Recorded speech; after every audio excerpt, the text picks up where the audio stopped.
Hey there mga my loves, Leo! Thank you so much for always staying here with me in this channel. So yan, bago natin simulan ang reading ninyo guys, reminders na hindi ito for everybody. So, just pick up the messages you think ay para sa'yo. At kung feel mo na ang reading na to ay for you, then this reading might be really for you. And syempre, wala tayong gender here, babae, lalaki, LGBT, cross-watchers, you're all welcome here mga babes.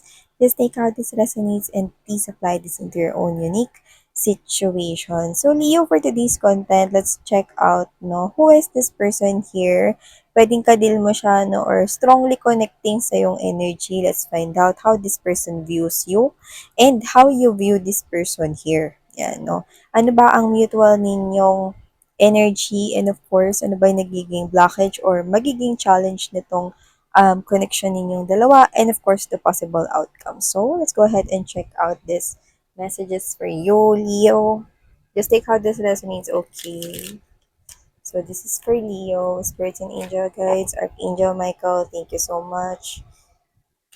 Thank you for your presence here in this reading for my Leo. How does this person views my Leo people? How does this person views my Leo people? How does Leo view? How does Leo views this person here? What is the mutual energy from both of them? Mutual energies. What is the challenge and the possible outcome of this situation for my Leo, please? This is for Leo. Okay, let's go ahead and do this. Let's dive into your reading, Leo. So, Leo, this person, whoever this person is viewing you as the, wow, Ten of Coins energy. Ibig sabihin, nakikita ka niya as a jackpot, no?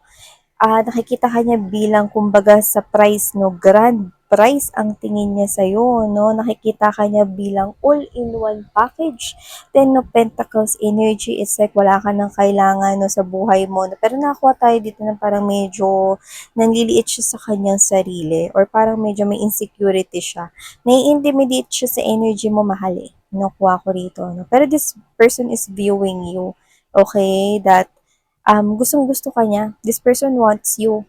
Okay? Kaya lang, no, medyo nakukuha natin yung parang medyo bumababa yung kanya ritong self-esteem or yung confidence niya. So, if this person here is connecting na sa yung life, yan, no, maaring manaririnig mo sa kanya yung hindi ako nararapat para sa'yo, pakiramdam ko may kailangan pa akong gawin sa life ko para pumantay ako sa'yo, or parang feeling ko hindi ako nababagay sa'yo pero mahal kita, gusto kita, pasensya ka na, ganito lang. Yan, parang mga ganun. No? So whatever the case may be, maaaring may ganyan siyang sinasabi or kung hindi man niya yan sinasabi, meron siyang ganyang nararamdaman at iniisip. Yan, no? Parang feeling ko hindi ako deserve ni Leo, pero gusto ko talaga siya. Masaya ako na nasa buhay ko si Leo yan. This person sees you as that grand prize, no? So, nakikita ka niya rito kung wala pa sa inyong connection or kung hindi pa kayo magka-in relationship nitong person na to, no? Yan, nakikita ko rito na gusto ka niya rito, no? Na maging kakonek. Yes, because a person here is seeing you as this Ten of Pentacles energy. It's like feeling niya, no, ang yaman-yaman niya. Hindi siya nagiging greedy ha, hindi dahil sa may trabaho ka, hindi dahil sa maganda yung pamumuhay mo, hindi dahil maganda ka, hindi dahil sa gwapo ka, no, hindi sa mga bagay na meron ka, okay, sa panlabas at kung anong meron ka, wala siyang pakialam doon. It's like that, this person is humahanga siya, no, dahil parang out of all sa lahat ng nakilala niya sa earth, no, ikaw yung nangingibabaw, bukod tangi, Leo, para sa kanya. So, yan, no, kung sino tong person na to, no, nakikita ka niya as someone here na hindi magloloko when it comes to love and relationship, no, magiging responsableng ina or ama, no, sa magiging family ninyong dalawa, no, kung magkakaroon dito ng chance, so siya patutuloyin mo sa life mo if ever na nanliligaw pa lamang ito, no, or darating pa lang siya sa buhay mo. Like this person here is seeing you as a jackpot. Yes. So, parang wala na akong mahihiling pa basta mapunta lang sa akin si Leo, period. Yan. Ganon. So, ikaw naman, tingnan natin, no? How you view this person is this Two of Swords energy. Yeah. Maybe this is you. Maybe this is a new energy right here that you're dealing with. Maybe this is you na hindi ka pa nagpapakita ng anumang ritong response or hindi ka pa nagpapakita ng atensyon sa kanya. Kasi this person is viewing you as the Ten of Coins energy. Ibig sabihin, nakikita niya rito, no, na malaki yung difference ng inyo ritong status when it comes to career, in life, in general, no, or maaaring sa inyo ring physical na looks. So, whatever the case may be, hindi kita nakikita nagiging judgmental, pero possible na hindi ka pa sure sa kanya. Yes. Maybe because meron ka pang gusto rito na baguhin niya sa sarili niya, no? Especially yung insecurities. Maybe ayaw mo ng person na insecure sa sarili niya, no? Or ayaw mo ng person rito, no, na medyo mababa yung tingin niya sa sarili niya, no? Kasi ikaw yung klase ng person dito na parang wag mong tingnan kung ano yung kulang sa sarili mo. Yan, no? Wag mong ibaba yung sarili mo. Yan, no? Bagkus itaas mo pa yung self mo. Yan, no? Tsaka don't compare yourself to other people. Parang ganun ka, no? It's like this is you. You want some kind of a individual na nag embodies ng energy na confident while doing some kind of positive action. Yan, no? So, ayaw mo rito ng mahina pa yung loob. Ayaw mo rito, no, ng nagkakaroon ng pity sa sarili or whatever, no? So, nakikita mo, parang hindi ka pa sure sa kanya rito, no? Siguro meron ka pang gusto niyang i-workout dito sa sarili niya, which is I do feel like yung insecurities as well. At syempre, baka meron ka ring iba ritong inaasikaso, like ibang priorities in your life. Kasi yung nakikita ko rito, you have lots going on in your life. Pwedeng related to money, pentacles, or business. Or pwedeng nagmumultitask ka. Pwedeng you're doing here some kind of work in your career, plus you're having business as well. Yan, no? With the moon right here, no, hindi ka pa nag-express ng emotions and feelings mo. Like, close off ka pa. It's like your shield. You're shielding here your chest, no? Yung heart mo yun eh. Yung shield mo rito. Like, hindi ka pa open. Yan, no? For this person here. Pero, alam mo, na ganyan ka niya tinatangi. Yan, no? Ano yung mutual energy ninyong dalawa? So, your mutual energy, okay, both ninyong dalawa is this. Death. Okay, this is your mutual energy, pero sa nakikita ko rito, gusto ninyo ng changes. Yan, no? Okay, so whatever the case may be, this changes, okay, with the death right here, Leo, on this person's side, gusto niya, no, ng new beginning sa inyong dalawa with the sun rising in there. Gusto niya magkaroon ng pagbabago rito, no, sa connection ninyo. So, kung hindi pa kayo nagkakaroon ng relationship, gusto niya maging kayo. Okay? Or magkaroon ng mas malalim rito na emotions and feelings, no, pagdating sa inyong dalawa. Gusto niya rito ng more than friends or more than sa kung anong connection or relationship ninyo right now. Yun nakikita ko rito, no? Gusto niya ng new beginning dyan. But you, okay, nakikita ko rito na hindi naman sa ayaw mo siyang bigyan ng chance at all kasi nakataas yung araw. So, ibig sabihin, mga babes, na maaring meron ka munang gusto na makita nitong person na to or ma-realize nitong person na to, okay, in his or her own, no, yung mga bagay rito na kailangan alamin niya. Okay, paano nga ba i-handle ang relationship na to with me? Yan, no? Kasi, hindi kasi ikaw naglalaro. Ang hanap mo is yung higher level of commitment, which is yung serious at committed talaga sa'yo. So, nakikita ko rito, no, na parang ayaw mo ng tao rito na duwag, no, at ayaw mo rito yung tao na parang mababa yung tingin niya sa sarili niya. So, meron ka rito gustong iparealize sa tao na to, no, nang hindi mo sinasabi sa kanya, no, kundi gusto mo na ma-realize niya yun sa sarili niya. No, parang malaman niya yun sa sarili niya. Yan, no? Nakikita ko rito, no, na posible ang new beginning sa inyong dalawa, no? Pero meron pang kinakailangan na rito, no, na gawin. I think itong person na to na kumukonek sa'yo, no, in a very deep level right here. Yan, no? Maaring nakikitaan mo rin siya, no, ng potensyal. Kaya ganito rin, no, yung iyong mutual energy ninyong dalawa, no? Pero yun nga, no, nakikita ko ngayon na hindi ka nagpapakita ng buo or kumpleto ritong atensyon sa tao na to sapagkat hindi pa rin nagtatama ang inyong energy dalawa. And I think it's all about that insecurities, no? At it's all about right here, no? Yung parang mababa yung tingin niya sa sarili niya. Yan, no? Kailangan itaas niya yun. Yes. Kasi alam mo nakikita ka niya as someone here na nasa tuktok ng pedestal eh. Okay? Which is I do feel like marami ngayong success na nakapila upang mangyari sa buhay mo. Pero yun nga, no, kailangan niya kasi mga babes dito, yung pakiramdam niya kasi napipressure siya, no, to the point na sa pressure niya, imbes na kumilos siya, no, parang mas lalo siyang nanliit sa self niya, which is ayaw niyo nga nung ganong klase ng pag-uugali or tingin ng isang tao, especially sa sarili niya. Tama, 'di ba? So, ang blockage na ito ay nakikita natin, I mean, the blockage in this type of situation is this Eight of Cups energy. Yeah. Okay. So, nakikita ko rito mga babes, no, na either, kasi lumalabas kayo bilang Ten of Pentacles. Alam mo kasi yung Ten of Pentacles, di yan nalalayo sa energy ng Empress. Parang this is you.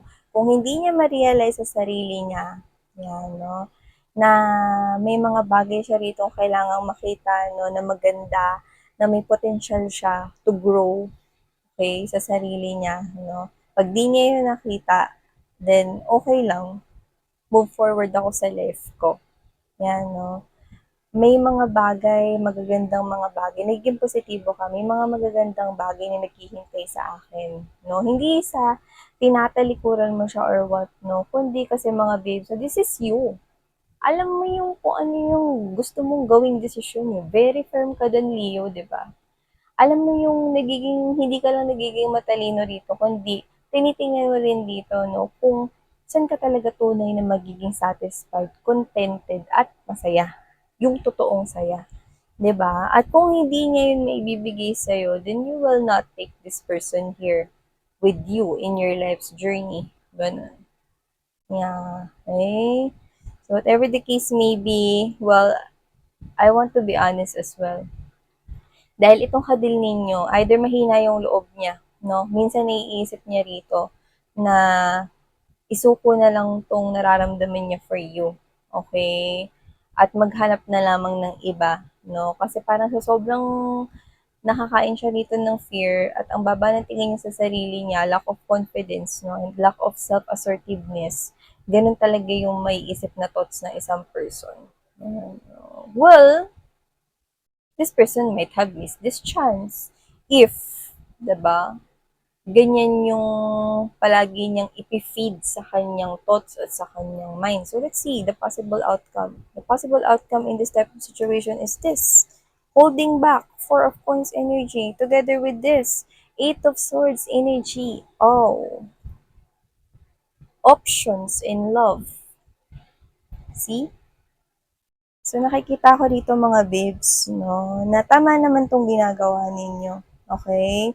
This person, kung papansin ninyo, nasa kanyang side ang Eight of Swords energy. So ibig sabihin, ang dami niya pang kailangan ayusin externally. Kailangan niya kasing ayusin yung I mean externally, I'm sorry, internally, no, yung loob niya, yung emotions niya, yung feelings niya, no, yung sarili niya kailangan niyang i-fix internally para mag-reflect sa kanyang external life, sa kanyang situation externally. Yan, no, sa labas, outside na looks, no.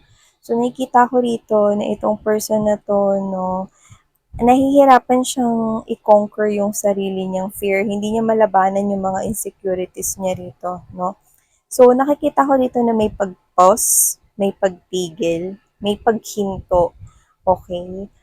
Parang biglang, alam mo yung tumigil yung mundo, no? Like literally na parang ano nang susunod kong gagawin. Like, this person knows what to do. Kailangan niya rito na ayusin yung sarili niya, no? Pero hindi siya rito makagawa ng hakbang dahil nakakain siya ng fear at insecurities. And this is you, ang dami mong ginagawa, mahalin, ang dami mong pinagkakabisihan, no?